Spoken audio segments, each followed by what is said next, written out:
¿Qué tal, mi hermosa familia y mis hermanos emigrantes en Estados Unidos y Canadá? Les saludo con muchísimo gusto. Pues, ¿qué tal el ministro de Oro, nuestro jurista de oro, el ministro Saldívar, exministro Saldívar? Bueno, pues les da unos calladones a Ciro Gómez Leiva y su patiño sensacionales. La verdad es de que están aprendiendo mucho, porque les está diciendo el ministro: tengan sus clasecitas, burros, son unos burros. El Ciro Gómez Leiva no sabe ni qué decirle. Ahí quieren meterle ahí zancadillas al ministro Saldívar y tómala. Bueno, pues quiero que escuchen donde, bueno, pues dice el ministro Saldívar que las reformas que presentó el presidente son muy atinadas, realmente son positivas, son reformas enfocadas a ayudar a la gente. Y bueno, ahí no pudieron, pero para nada debatirle, porque pues ellos no saben de leyes. Y aquí el ministro Saldívar, pues bien que les da su cátedra a estos ignorantes, chayoteros, vendelenguas, sicarios de la información, y los deja callados. Este ministro de Oro, exministro de Oro, que es el que va a acompañar a la doctora Claudia Sheinbaum, también le quisieron meter ahí jiribilla en cuanto a, pues, al juicio para el ministro Pérez Dayán. Y bueno, ahí dijeron: no, entonces no se le puede juzgar. No, le dice el ministro al Ciro y a su patiño, le dice: no, el juicio está permitido. Tienen límites los ministros y tienen que respetar la Constitución. Y ahí se suelta dándole unas clases sobre derecho constitucional y sobre los procesos en la Suprema Corte. Así es que bueno, pues aquí les tengo esta información. Es una delicia ver y aprender junto con el ministro Saldívar, y pues así les da sus moquetazos a estos burros y los deja callados. Es un hombre más el ministro Saldívar que va a acompañar a la doctora Claudia Sheinbaum. Y también fíjense que les voy a informar, porque hay algunos de la 4T que ya tomaron protesta como candidatos, como es el caso de la próxima gobernadora de Veracruz, Rocío Nale, del próximo gobernador de Puebla, el senador Armenta. Así es que bueno, va a estar muy interesante. Les suplico por favor que pongan sus deditos hacia arriba y vamos a empezar, porque se la aventó larga el ministro, pero esto es muy interesante. A mí me gusta que ustedes también estén enterados de cómo se maneja esta cuarta transformación y cómo es que les están dando calladón a estos chayoteros desgraciados que estaban acostumbrados a decir y sobre todo a marcar agenda. No, señores, aquí la agenda la marca la 4T, encabezada por el presidente Andrés Manuel López Obrador. Les duela quien les duela y les arda el cutis. Vamos a escuchar aquí al ministro Saldívar. Arturo Saldívar, gusto en saludarte como todos los martes. El gusto es mío, Ciro. Buenos días. Buenos días. Listas las iniciativas, habrá que estudiarlas, habrá que revisarlas en detalle, pero listas las 20 iniciativas, las presentó ayer el presidente. ¿Qué te pareció el mensaje del presidente y qué te pareció el mensaje del ministro Pérez Dayán ayer en Querétaro? Antes de entrar a la revisión de algunas de las reformas. Bueno, yo empezaría primero por las reformas y después, si quieren, podemos ver el tema del ministro Pérez Dayán. Yo creo que lo primero que hay que decir es que es un proyecto de reformas muy ambicioso, con contenido social y que busca avanzar hacia el estado de bienestar que procura la cuarta transformación. He escuchado algunas críticas diciendo que con estas reformas, en caso de aprobarse, se está teniendo un retroceso al autoritarismo que prácticamente se termina con la Constitución, me parece que hay que ser muy cuidadosos. La Constitución de 1917 ha tenido múltiples reformas, depende cómo las cuentes, pero digamos en promedio 700 reformas, algunas muy importantes. Por ejemplo, en el sexenio de Carlos Salinas de Gortari se hicieron reformas muy trascendentes, contrarias en cierta medida al sentido original de la Constitución del 17. Con el presidente Zedillo también, simple y sencillamente se mandó a su casa a todos los ministros y ministras de la Corte, se generó una Corte distinta, el Consejo de la Judicatura Federal, entre otras cosas. Con el presidente Peña Nieto se dieron las reformas estructurales quizás más importantes, con un contenido neoliberal, en un sentido también distinto al original de la Constitución de 17. Y con esto no las descalifico porque creo que cada reforma hay que verla en el contexto histórico en que se dan. Es decir, en ese momento esas reformas parecía que era por ese camino el que había que avanzar. Y entonces se logra una conjunción de fuerzas políticas y avanzan. Las reformas que hoy plantea el presidente López Obrador van en un sentido contrario. Me parece que van más en el sentido de retomar la ideología original de la Constitución de 17, un sentido social. ¿Y qué veo de diferente en este proceso frente a los anteriores? Los anteriores no se socializaron. En la reforma de Zedillo, de un día para otro, nos enteramos que ya no había corte. El Pacto por México se concretó en lo oscurito. En lo oscurito. Con total secrecía. Y no digo que esté mal, nada más estoy señalando. Hoy se abre un debate importante sobre las reformas del presidente, que algunas tienen un contenido social, yo estoy totalmente de acuerdo con ella, lo que tiene que ver con pensiones, con programas sociales, con salario, con medio ambiente, y hay otras que están siendo más controvertidas, que básicamente la del Poder Judicial, la de los órganos autónomos y la electoral. Pero me parece que el paquete como tal es un paquete muy interesante. Guardia Nacional también. Guardia Nacional también. Y Guardia Nacional, hay que decir una cosa, porque he estado escuchando, la Guardia Nacional se va a militarizar.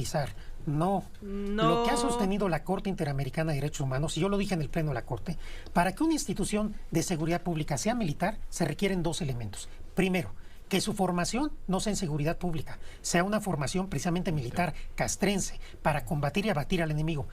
Y segundo, que sus competencias sean también de este tipo.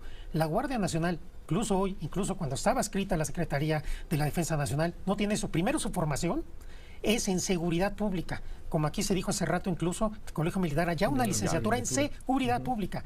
Y segundo, las facultades de la Guardia Nacional no son militares, son de seguridad pública. Entonces, cuidado, no se está militarizando a la Guardia Nacional. Se considera que es más eficaz dependiendo de la Secretaría de la Defensa Nacional, que como tal tampoco es militar, es una dependencia de la Administración Pública Federal. Así es, ministro. Tú nos dijiste aquí en noviembre, a principios de noviembre, que en principio te oponías a la elección de jueces y magistrados y que querías esperar para ver cómo venía la iniciativa de reforma por lo que toca a la elección de ministros. Más bien lo que hace 3 meses. Lo que yo decía es que yo no estaba tan de acuerdo, no es que me opusiera, me parecía que quizás para jueces y magistrados sería mejor seguir optando por la carrera judicial. Hoy se presenta una propuesta integral en donde se plantea la elección de ministras, ministros y también de todas las personas juzgadoras del Poder Judicial de la Federación e incluso de los jueces locales. Yo quisiera decir aquí lo siguiente. Primero, en relación con ministras y ministros, el planteamiento que se hace es muy similar al que habíamos adelantado. Es un nombramiento en el cual de entrada participan antes de la elección el Ejecutivo Federal, manda 10 candidatos de manera paritaria, 5 diputados, 5 el Senado y 10 la Corte. Es decir, el propio Poder Judicial, la Corte participa en este proceso. Y después esos candidatos van de aprobarse la reforma en esta primera instancia y habría 30 candidatos para elegir 9 ministras o ministros. De tal suerte que a mí me parece que toda vez que ningún sistema en el mundo ha demostrado que es infalible y que evite la partidización, quizás este sistema aleja a los ministros y ministros de los partidos, porque una vez que pasan el primer filtro, pues ya no dependerá de ellos, dependerá de la ciudadanía. Obviamente, que creo que se cuide la iniciativa, el tipo de campaña, el tipo de proselitismo tiene que ser diferente a el que se utiliza en los otros cargos de elección popular, y también creo que como son iniciativas que hay que empezar a ver en detalle, creo que habrá puntos sobre los cuales habrá discusión y en caso de que pudieran ser aprobadas en su momento, tendrán que ser aprobadas a través de un proceso de negociación. No creo que se espere que las iniciativas de reforma constitucional pues puedan ser aprobadas sin cambiarles una coma, porque precisamente parte del proceso legislativo es que el presidente presenta una propuesta y después son los partidos políticos y a través de sus representantes los que deciden. Pero creo que es muy sano. De hoy, perdón Arturo, al día de hoy las sí. iniciativas del presidente, la instrucción ha sido no les toquen una coma. Y en buena medida por eso quizá han sido rechazadas por la oposición.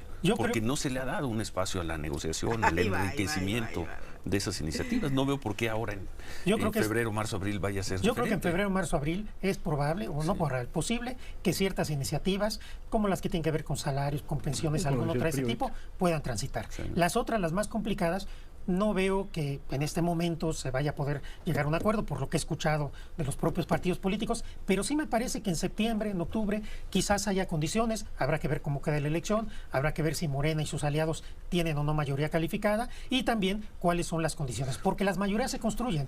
Peña Nieto no tenía mayoría cuando que ver, Arturo, si después de la elección, más allá del resultado, cambia el espíritu, regresa un poco la política y se busca el acuerdo. Bueno, hay diferentes formas de hacer política. Sí. Yo creo que estas reformas pueden avanzar a partir de un triunfo electoral, primeramente, que me parece que lo será y será contundente. ¡Tómala! Y obviamente en ese momento habrá que negociar con las otras fuerzas políticas en el Congreso, pues para avanzar en reformas que sean positivas para el país. Lo ves muy difícil que salgan adelante en en esta circunstancia, febrero, marzo, abril. Estas de Poder Judicial, órganos autónomos y la electoral, sí, porque pues hace un momento estuvieron aquí los coordinadores de los partidos de oposición, claramente dijeron que ellos no avanzarían con esas reformas, pero ya veremos en septiembre cómo están las condiciones. Claro, bueno, en septiembre. Entonces, nada más para terminar, respecto de la eventual elección de jueces, magistrados y ministros, de entrada no descalificas la iniciativa que se presentó ayer. Por supuesto que no. Tratándose de ministras y ministros, incluso me parece que es una buena opción. Tratándose de jueces y magistrados, creo que, y lo dije también la última vez que me preguntaron sobre este tema, hay que estar abiertos, hay que ponderar, hay que ver, hay que analizar, hay que escuchar a la sociedad, a los expertos y tratar de hacerlo de una manera técnica, sólida, desapasionada si se puede, y no simplemente partidista. Es una opción. Tenemos un problema de justicia serio, no se resuelve solamente con esto, pero con un paquete de reformas y de propuestas que en su momento se presentarán, creo que sí se puede lograr y esta reforma será parte, espero, de una nueva justicia. Bueno, hacemos una pausa y al regresar hace 2 semanas, hace 2 martes, Arturo Saldívar nos dijo aquí que se debería respetar cuando menos la autonomía operativa de una serie de organismos autónomos. Ayer el presidente de plano dijo, eliminen al INAI y al Coneval. Así y es. A la Comisión de Competencia Económica, pero en especial la pregunta sería, Arturo, ahora que regresemos de la pausa, desaparecer al INAI y al Coneval. Y también pedirte una opinión tuya sobre lo que dice Morena que estaría pensando hacer, que es pedir el juicio político contra un ministro de la Suprema Corte. Así es. Vamos a escuchar el regreso del ministro Saldívar. Aquí lo tenemos. Porque, como dije ya en una ocasión, lo que creo que hay que salvaguardar no es la jerarquía de órgano constitucional autónomo, sino que tengan autonomía operativa y técnica en las funciones que desempeñan, tanto en telecomunicaciones como en competencia económica. Eso en este momento no se puede advertir de la reforma constitucional, que simplemente te dice a qué dependencia irían estas atribuciones, pero no de qué forma se procesarían. Un organismo descentralizado, por ejemplo, se puede crear con una ley, no habría problema. Habría que verlo. Yo en este momento simplemente digo que el quitarles carácter constitucional a estos órganos no genera per se por sí mismo ningún problema. Habría que ver cómo se establecen o se reconfiguran en materia legal. Y lo del INAI, según entiendo, se pasa a los órganos de control de cada una de las dependencias, contralorías, etcétera.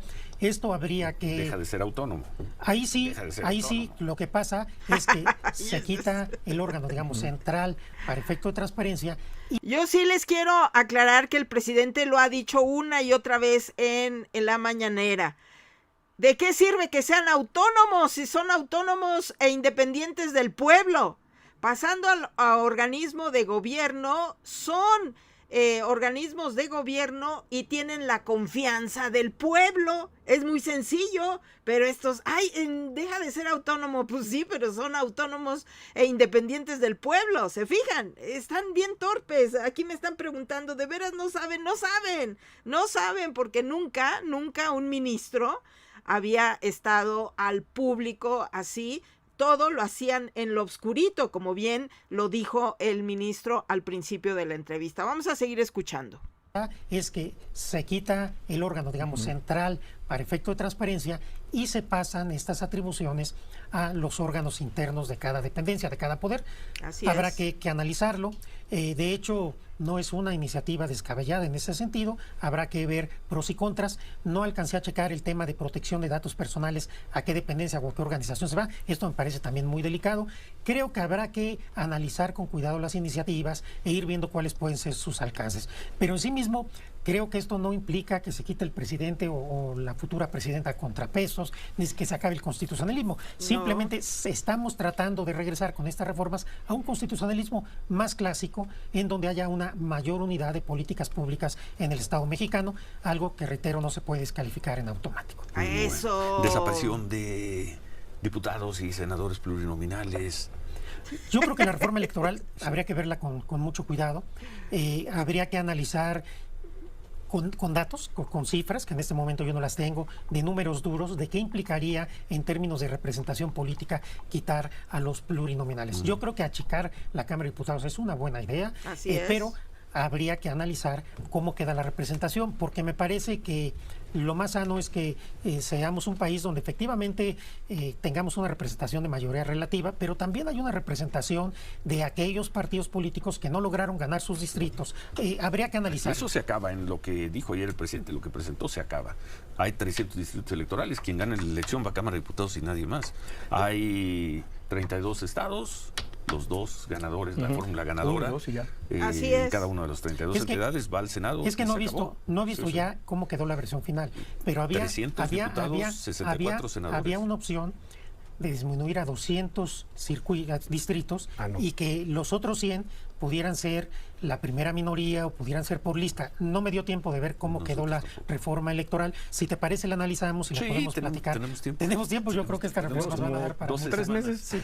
12, 13 semanas. Entonces, balance sobre lo presentado ayer. En general, todavía muy en general, Arturo Saldívar. En general me parece muy positivo. Me parece que es un paquete de reformas interesante que busca generar y fortalecer el Estado social de derecho, que busca fortalecer los derechos sociales y los derechos a un salario digno y a una pensión digna de las y los mexicanos. En ese sentido yo estoy optimista y a favor de todas estas reformas. Me parecen de todas. De las que tienen que ver con la parte social, digamos, de bienestar, la parte también de medio ambiente. Ahora, comunidades indígenas, jóvenes, mujeres. ¿No? Todo eso, por supuesto, lo suscribo. Los términos habrá que ver los detalles, a lo mejor se tienen que ajustar. Y las 3 reformas complicadas creo que se tienen que discutir con mucha seriedad. Yo, judicial, electoral, en principio, también creo que son reformas plausibles, que se puede seguramente y se tendrán que hacer ajustes para afinarlas, pero en principio me parece que todo lo que tienda a ser un poder más eficiente, más eficaz y que le dé mayor seguridad y justicia a las y los mexicanos la debemos aplaudir. Después ya sobre lo macro, pues vamos a ver, digamos, lo particular de cada uno de los preceptos. Son 4 las controvertidas. La de judicial, Guardia Nacional, organismos autónomos y la electoral. Son cuatro, digamos, para irnos ordenando. En todas las demás creo que habrá muy poco problema, incluso con la oposición. Estas 4 pueden ser controvertidas. Yo creo que la de Guardia Nacional va a pasar. Así es. Yo estoy convencido de eso. Y las otras 3 me parece que con ajustes también van a caminar en su momento. Bueno. Le seguimos las próximas semanas con el tema, no faltará materia. Y preguntarte, Arturo, ¿juicio político a un ministro? Lo deja callado, ¿cómo le debate? Pues no, tienen que pasar. Si son para apoyar el desarrollo a al pueblo, a los ciudadanos, claro que tienen que pasar esas. Y si no, ahí están exhibidos los de oposición. Vamos a seguir escuchando. La Corte. ¿Cómo votó? Porque al parecer nosotros revisamos el reglamento, revisamos a un ministro de la Corte. Ahí le está reclamando que por qué juicio político a un ministro de la Corte. Y bueno, ahí el ministro, ahorita lo van a escuchar ustedes, dice, bueno, sí, fuera poco ortodoxo, y le dicen ahí los dos, el Peregrino y el Ciro, entonces, estuvo mal. No, espérense, tienen que respetar las leyes, no pueden hacer lo que ellos quieran, el juicio está permitido y tienen límites. Y sí se pueden tocar los ministros, le dice, tómala al Peregrino y al Ciro, escúchenlo. Próximas semanas con el tema no faltará materia. Y preguntarte, Arturo, ¿juicio político a un ministro de la Corte? ¿Por cómo votó? Porque al parecer pues nosotros revisamos la sabes, cállate. Legal de cómo se votó el tema de la reforma eléctrica la semana pasada. Y no se habría incurrido en ninguna falta, y van a llevar, o dice Morena que va a llevar a juicio político a un ministro. A ver, lo primero que yo quería analizar con ustedes, Pérez Dayán, lo primero que yo quisiera analizar con ustedes es cómo se llevó a cabo esa sesión de la segunda sala de la Corte la semana pasada. Así es. Voy a tratar de ser muy cuidadoso, muy responsable, y al mismo tiempo trataré de ser claro para darme a entender, porque son cosas a veces muy técnicas. Enséñeles, ministro, enséñeles a estos burros que quieren opinar de todo y a todo le dicen que no al presidente. Enséñeles, ministro, vamos. Me parece que esa sesión de la sala fue por lo menos poco ortodoxa, y voy a explicar por qué. Primero, presenta la CENER una recusación al ministro Lainez, la Secretaría de Energía. La Secretaría de Energía, para decirle que está impedido para conocer de ese asunto. Lo que se tendría que haber hecho se tramita la recusación, se le da vista al ministro, el ministro dice si está impedido o no, y la sala resuelve. No se hizo así. El ministro Lainez, ante la presentación de la excusa de la Secretaría de Energía, él se declara impedido. ¿Qué es lo delicado de esto? Que por lo menos hay 6 asuntos previos sobre la ley de la industria eléctrica que el ministro Lainez votó. Entonces, si estaba impedido, no debió haber votado los otros. Así es, y si votó los otros, estaba obligado a votar el miércoles. ¿Por qué? Porque un ministro no puede excusarse de conocer un asunto salvo que haya una causa de impedimento. Y estaba impedido o no estaba impedido. No puede estar un día sí y otro no. Esa es una primera cuestión poco ortodoxa que hay que señalar. Segundo, el voto de calidad. El artículo 56 de la Ley de Amparo es muy claro de que este desempate se refiere para calificar el impedimento. Es decir, un ministro está en un tema de impedimento. Los otros 4 ministros o ministras tienen que decir si efectivamente se da la causa o no. Si empatan, 2 y 2, ahí para resolver el impedimento hay voto de calidad, no para resolver el asunto. Este es el texto del artículo 56 y también un argumento que coloquialmente se llama topográfico. El artículo está en el capítulo de impedimentos, recusaciones y excusas. Es para resolver el impedimento, no para resolver el fondo del asunto. Para eso se tenía que haber aplicado la Ley Orgánica del Poder Judicial Federal y se tenía que haber esperado a que llegara un ministro o ministra de la primera sala. Según esto, lo que estás diciendo, sí estuvo en falta, estuvieron en falta tanto el ministro Lainez como el ministro Desde mi punto de vista, Pérez sí, Dayán. Lo digo con mucho respeto. Tómala. Siguiente cuestión. A ver, perdón, Arturo, tenemos que hacer una pausa. Y Tómala, ¿verdad? Viene la pausa, dice el Ciro. Desde tu punto de vista, tanto el ministro Lainez como el ministro Pérez Dayán actuaron de manera, dices, poco ortodoxa. Poco ortodoxa. Lo poco ortodoxo no lo convierte en ilegal. No, es que faltan 2 razones adicionales de lo que pasó el miércoles que me gustaría platicar con ustedes. Tenemos que hacer pausa y al regresar volvemos con este tema. ¿Verdad? Sí, buenos días. Esta es la contra. ¿Verdad? Vamos a Pero muy difícil escuchando. que en este momento se puedan partir de un triunfo. La mañana el ministro en retiro y expresidente de la Suprema Corte. ¿Le parece? Espérenme Pérez Dayán, tantito, déjenme le adelanto un poco al ministro. Por eso creo que ambos ministros, ya explicaste por qué el ministro Lainez, por qué el ministro Pérez Dayán, actuaron en forma poco ortodoxa, digamos. Poco ortodoxa e indebida. Poco cuidadosa, digamos. Quisiera terminar la exposición, si me permites. Sí. Ahora bien, en los 14 años que yo estuve en la Corte, ni en el Pleno ni en la primera sala se ejerció nunca el voto de calidad, ni incluso en supuestos en donde sí procedía. Entiendo que en la segunda sala en alguna ocasión ya habían hecho esto, lo que no quiere decir que haya estado bien. Tan mal estuvo entonces que estuvo ahora. Incluso yo siendo presidente de la Corte, había supuestos en los que sí se podía dar el voto de calidad, y siempre esperé a mi compañero que faltaba para no tener que usar este voto de calidad, porque me parece que tiene que ser algo excepcional, sobre todo cuando se trata de invalidar leyes. Entonces Exacto. creo que se debió de haber esperado a un ministra en la otra sala. Así no es. entiendo la prisa por resolver el asunto cuando además ya hay un criterio mayoritario en la Corte que esta ley es inconstitucional. Sí va a llegar a lo mismo. No entiendo la prisa. Pero hay dos razones adicionales que son delicadas. Primero, la Constitución, que tanto dicen respetar, la Constitución establece que solo se pueden invalidar con efectos generales una ley con 8 votos, en acciones de inconstitucionalidad, en controversias constitucionales o en la Declaratoria General de Inconstitucional en amparo. Aquí se invalida con efectos generales una ley con 2 votos. Y no solo eso, último punto. De acuerdo a la Constitución, para que un precedente de una sala de la Corte sea obligatorio, vinculante para todos los jueces del país, requiere 4 votos. Aquí, con 2 votos, con un precedente que no es vinculante para los jueces, se invalida una ley del Congreso. Me parece muy delicado. Yo creo que esto no abona a la legitimidad de la Corte. La Corte también tiene límites. Los ministros tienen límites. No son todopoderosos. No pueden hacer lo que quieran. Tienen que respetar también ellos y ellas la Constitución y las leyes. Y en una ley con este contenido político y también con esta dimensión económica que implican estos asuntos, me parece que la Corte tendría que ser mucho más cuidadosa. Sí afecta a la legitimidad, a la credibilidad y a la imparcialidad y neutralidad de la Corte. Simplemente lo señalo con mucho cuidado. Sí me parece un proceder innecesario. Se pudo haber tardado un poco más el asunto en resolver. No pasaba nada, no entiendo la prisa. Ahora, lo de juicio político. He escuchado que se ha dicho aquí y en otros espacios y he leído que no se puede someter a un juez a juicio político porque se afecta su independencia. Esto no es así. De acuerdo con la Constitución, un ministro, una ministra puede ser motivo de juicio político. Pero ¿qué ha dicho la Corte Interamericana de Derechos Humanos? Ha dicho, sí es posible someter a controles políticos a personas juzgadoras, pero hay que tener ciertos requisitos. Primero, que no sea algo subjetivo, que las causas estén muy claras por cuáles se va a hacer responsable a una persona juzgadora.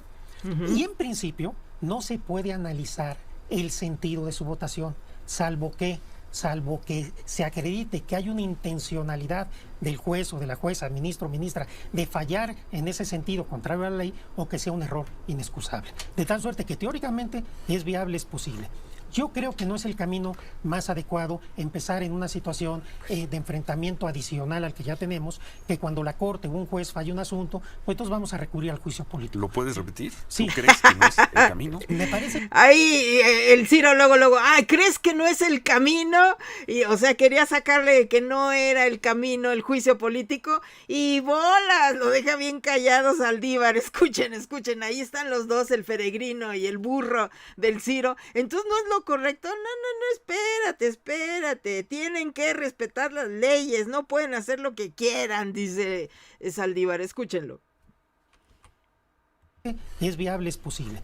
Yo creo que no es el camino más adecuado empezar en una situación de enfrentamiento adicional al que ya tenemos, que cuando la Corte o un juez falla un asunto, pues entonces vamos a recurrir al juicio político. ¿Lo puedes repetir? Sí. ¿Tú crees que no es el camino? Me parece que el camino más adecuado no es ese. El camino más adecuado es hacer una exhortación respetuosa para que la Corte cuide no solo las formas como procesa los asuntos, sino también la sólida argumentación. Hay un problema de legitimidad democrática en todos los tribunales constitucionales cuando invalidan una ley. No puedes invalidar una ley con 2 votos de un tribunal de 11, cuando la Constitución establece 8. Esto genera obviamente muchos cuestionamientos, pero tampoco me parece que sea el camino, cada vez que hay una resolución que no es adecuada, ir al juicio político. Pero este tema en particular, sí quiero decirlo, sí tuvimos una sesión poco ortodoxa y por eso es explicable el malestar de los legisladores con este proceder. Más allá de que el criterio de fondo ya lo definió la Corte, íbamos a llegar a lo mismo. A lo mejor en 2 semanas, 3 semanas, creo que lo normal es que se hubieran respetado los canales tradicionales para resolución de controversias. Pero el juicio político, nos dices, ¿consideras que no es la forma más adecuada para resolver este diferendo? Ahí está otra vez este burro. No, pero te dices que no es la forma adecuada y vean lo que le contesta el ministro Saldívar. Espérate, burro. Los canales tradicionales para resolución de controversias. Pero el juicio político, nos dices, ¿consideras que no es la forma más adecuada para resolver este diferendo? este asunto. En principio, pero que de manera extraordinaria se puede utilizar y está permitido incluso convencionalmente, es decir, por la Corte Interamericana, hay que decirlo, porque tampoco es que los ministros o ministras sean intocables. Es un error esta arrogancia en que a veces parece que se incurre como si simplemente por el hecho de ser ministro se puede hacer lo que sea. No, también la Corte y también los ministros y ministras tienen límites y tienen que respetar la Constitución y las leyes, sobre todo en la forma como se tramitan y resuelven los asuntos. Ahora lo dice con mucho cuidado y creo que la pregunta sería, ministro, entonces lo que sucedió y que encabezó el ministro Pérez Dayán, ¿es ilegal o no es ilegal? Yo creo que no se ajustaron al marco legal para resolver este asunto. Entonces es ilegal. Tómala. No es ilegal porque no se puede invalidar lo que ya hizo la Corte. Técnicamente, la Corte técnicamente no puede violar la ley porque es el Tribunal Constitucional. Sin embargo, con un análisis objetivo técnico, sí, la Corte no respetó las normas constitucionales y legales que rigen su proceder para resolver este tipo de asuntos. Y eso sustancial es lo que nos dice que la Corte Interamericana permite. Si hay un fallo contrario a la legalidad, ahí es donde se valida la vertiente. Cuando se ve la político. intencionalidad, precisamente, que aquí me parece que sí se ve la intencionalidad de resolver rápido el asunto. Exacto. Se ve claramente, si no, se hubiera tramitado la recusación o si hubieran esperado a que llegara una ministra o ministro de la otra sala o lo hubieran llevado al pleno. Por ejemplo, si tenían temores que a lo mejor le toca a alguna ministra que va a votar en contra, lo llevas a pleno y en el pleno tienen 7 votos seguros. No creo que hubiera habido ningún problema. Exacto, eso es lo que fue.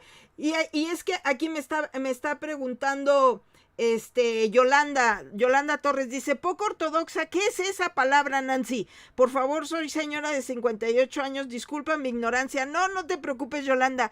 Eso que está explicando precisamente el ministro en retiro, Saldívar, que no hicieron los procedimientos adecuados, sino que rápidamente sacaron la resolución en contra de la ley eléctrica. Entonces no siguieron los procedimientos ortodoxos que deberían de haber seguido y la sacaron rápidamente, como lo explica ahorita el ministro Saldívar. Entonces, ¿qué prisa tenían?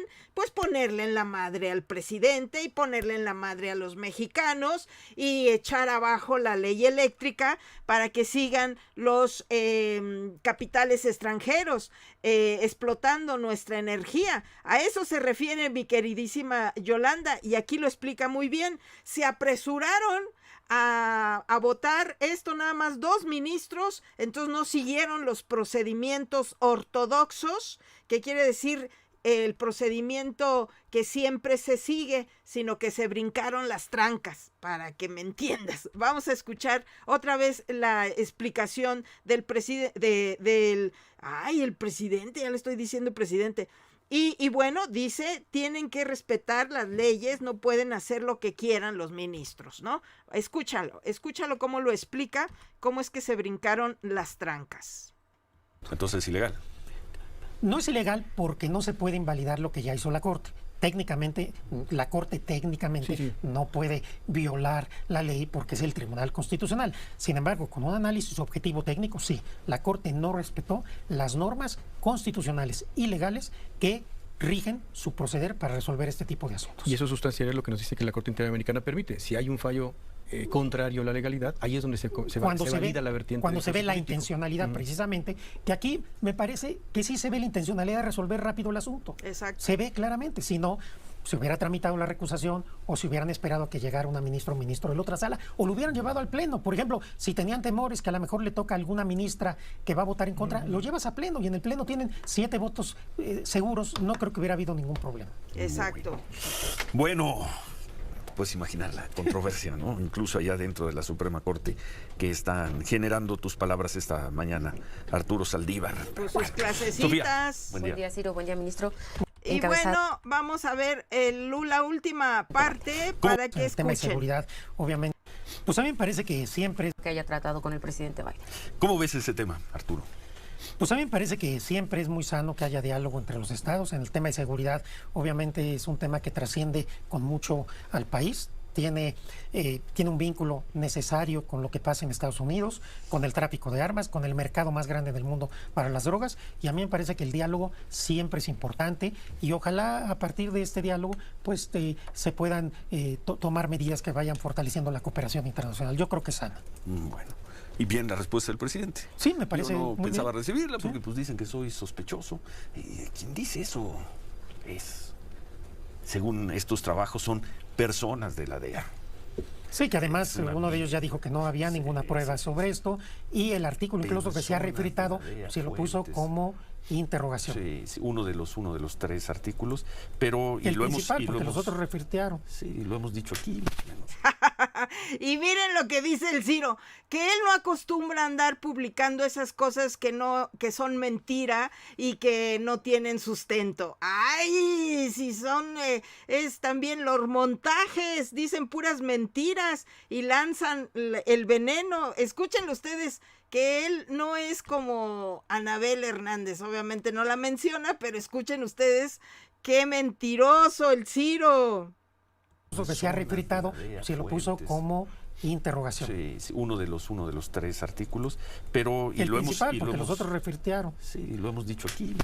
Podemos estar equivocados, pero es un tipo de periodismo que nosotros no practicamos, con el que no estamos de acuerdo. Eso de que fuentes muy confiables, pero que tenemos que mantener el anonimato, y vas a hacer pedazos a una persona con esas fuentes anónimas. De hecho, no nos gusta ese periodismo, no nos gusta desde siempre, desde siempre. Pero bueno, es lo que es el presidente. De hecho, este testigo, se subió al tema. Jennifer, pues era el testigo estrella en el sexenio Calderón. No sé cómo le hacía tener el don de la ubicuidad. Sabía todo de todos los cárteles, de todos los homicidios, de todo lo que pasaba en el país. Obviamente era un testigo falso, absolutamente falso, y mucha gente está en la cárcel por el testimonio de esa persona. Y mucha gente está en la cárcel por el testimonio de testigos de ese tipo, entre otros Genaro García Luna, entre otros. Ay, defendiendo a su cuate, a su patrocinador, García Luna, que dice que por testigos como esos, García Luna está en la cárcel. ¿Cómo la ven? No, hombre, chayototes que le pasaba a García Luna. Son sus cuates, sus amigos, estos vendelenguas. Escúchenlo cómo sigue defendiendo a García Luna, este infeliz de sicario de Ciro. Sí. Absolutamente falso, y mucha gente está en la cárcel por el testimonio de esa persona. Y mucha gente está en la cárcel por el testimonio de testigos de ese tipo, entre otros Genaro García Luna. Entre otros. Yo creo que hay una diferencia. Yo no conozco el proceso, simplemente hay que decir. Una cosa es que personas que están dentro de la delincuencia organizada generen testimonios que cuando los refuerzas entre sí te llevan a cierta evidencia o a cierta convicción, a que un testigo que es claramente falso porque ha estado en todos lados durante todo el tiempo, a la misma hora, en el mismo lugar, sea la fuente. Yo le diga a un periodista exacto. tal cosa. Sí, creo que sí hay diferencia, sin yo opinar sobre el otro proceso, porque sería muy responsable de mi parte. Muchas gracias, Arturo. ¿Algo más sobre este tema, no? Y que viva Taylor Swift, póngale. Sí. Bueno, pues así Ciro, sin más ni más, se queda calladote porque le pone unas zarandeadas el ministro Saldívar, nuestro jurista de oro. Saldívar, la verdad es que le está dando sus clasecitas. Cállese, cabrón. Bueno, pues a mí me da muchísimo gusto que la doctora Claudia Sheinbaum se rodee de estos talentos, de este exministro inteligente, sensible y sobre todo muy 4T. Así es que bueno, pues les voy a suplicar antes de que se me vayan que pongan sus deditos hacia arriba. Y bueno, nada más por último quiero mostrarles cómo pues Rocío Nale, que es una de las, más bien que va a ser la próxima gobernadora de Veracruz, bueno, pues recibió su constancia como candidata, brillante candidata para el gobierno del estado de Veracruz. Y así muchos ahora están recibiendo sus constancias para, pues entrarle a partir del 1 de marzo. Las campañas, así es que hay que estar muy atentos. Aquí vamos a estar transmitiendo todo lo relacionado con estas grandes campañas. Ella va a ser una gran gobernadora porque es gente muy 4T, sensible, humanista y que saben lo que necesita el pueblo. Así es que bueno, pues mil gracias, mi Yolanda Torres, Julio Chávez, mi Anaid preciosa, te quiero mucho, abrazos hasta Tamaulipas, María Ramón, Juan Jiménez, Martínez, también tenemos por acá Manuel Barrón, gracias Yolanda Torres, Elena Lanís, Gracias María Ramón, Franco, gracias Pedro Rodríguez, Andrés Ortiz, Neche Córdoba, gracias Esteban Pérez, Rosa Silva, Isabel Álvarez, mi Josefina Delgado, besos y abrazos a todos ustedes. Y bueno, mi Alonso Baños, puro cuaderno doble raya. Mil gracias, sigamos juntos sumando porque esto se está poniendo muy sabroso. Están exhibiendo a estos burros que no saben nada y por fin llega con la 4T gente sensible, talentosa, inteligente, brillante como todos ustedes. Mil gracias y ya saben, un pueblo informado jamás será manipulado y por el bien de todos, primero los pobres. Nos vemos en el siguiente video. Hasta la próxima. Mañana en la mañanera. Ahí nos vemos.